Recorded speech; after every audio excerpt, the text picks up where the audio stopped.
What's up Sobat Riders, siap gas bareng LMB. Bertemu lagi sama aku Danya di konten rajin, rincian aman dan jitu ngabers.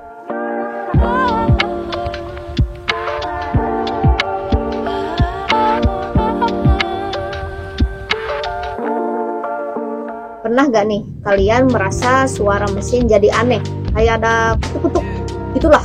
Kalau terasa seperti itu, artinya motor kamu kena knocking atau mesin nggak stabil ngebers. Nah, sekarang kita akan bahas knocking pada motor, penyebab dan cara mengatasinya. Apa aja sih? Penasaran kan? Simak videonya sampai habis. Knocking itu kayak suara protes dari mesin motor kita. Ya, seperti yang sudah kita tahu, kalau motor suaranya jadi aneh, itu artinya ada kerusakan dan ya keluar duit lagi sih pada akhirnya. Nah, knocking itu apa sih? Knocking adalah suara dentuman yang terjadi di dalam ruang bakar mesin. Suara ini muncul karena campuran bahan bakar dan udara terbakar tidak sempurna dan meledak terlalu cepat. Akibatnya, mesin jadi bergetar dan gak nyaman saat dikendarai. Kenapa sih motor bisa knocking? Berikut adalah beberapa yang bisa menjadi penyebabnya. Pertama, kualitas dari bahan bakar yang terlalu rendah.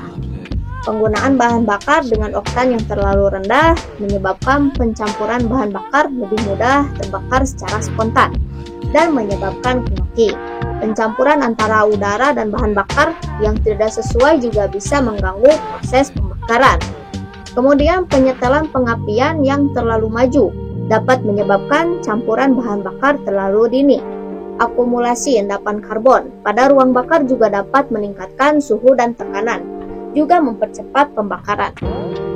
Dan juga, mesin dengan rasio kompresi yang tinggi lebih rentan terhadap knocking karena suhu dan tekanan dalam ruang bakar lebih tinggi. Emang tanda-tanda dari knocking itu gimana aja sih? Nah, selain dari suaranya yang khas, beberapa tanda dari motor knocking adalah motor yang bergetar lebih kencang saat digeber. Terus juga performa mesin yang menurun, dan yang pasti indikator cek engine pada speedometer menyala. Terus solusi mengatasi knocking ini gimana sih?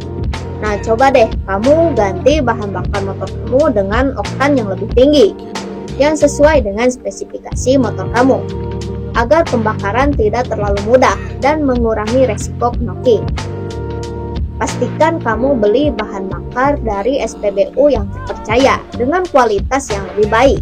Bisa juga bersihkan ruang bakar secara berkala untuk menghilangkan endapan karbon. Kamu bisa juga mengganti busi dengan yang baru, karena busi yang udah aus juga bisa menjadi penyebab knocking pada motor. Terus nih, kalau misalnya knockingnya disebabkan dari kebocoran kompresi, maka perlu dilakukan perbaikan pada piston atau ring piston. Dan perlu juga adanya pemeriksaan komponen lainnya seperti sensor-sensor, filter udara, filter bensin, karena komponen yang rusak juga bisa menjadi pemicu terjadinya knocking. Jadi kawan-kawan, jangan anggap remeh kalau motor kamu ngalamin knocking. Kalau dibiarin bisa bikin motor kamu jadi rusak. Segera bawa motor kamu ke bengkel dan lakukan servis, supaya motor kamu tetap dalam kondisi yang oke. Sebelum pamitan, klik like video ini, atau kalian bisa tonton video lainnya seputar otomotif di sini. Dan subscribe untuk dapatkan updatean terbaru. Saya pamit undur diri, as always, ladang motor is the best. Emang tanda-tanda knocking itu? Oh, sudah. Lanjut.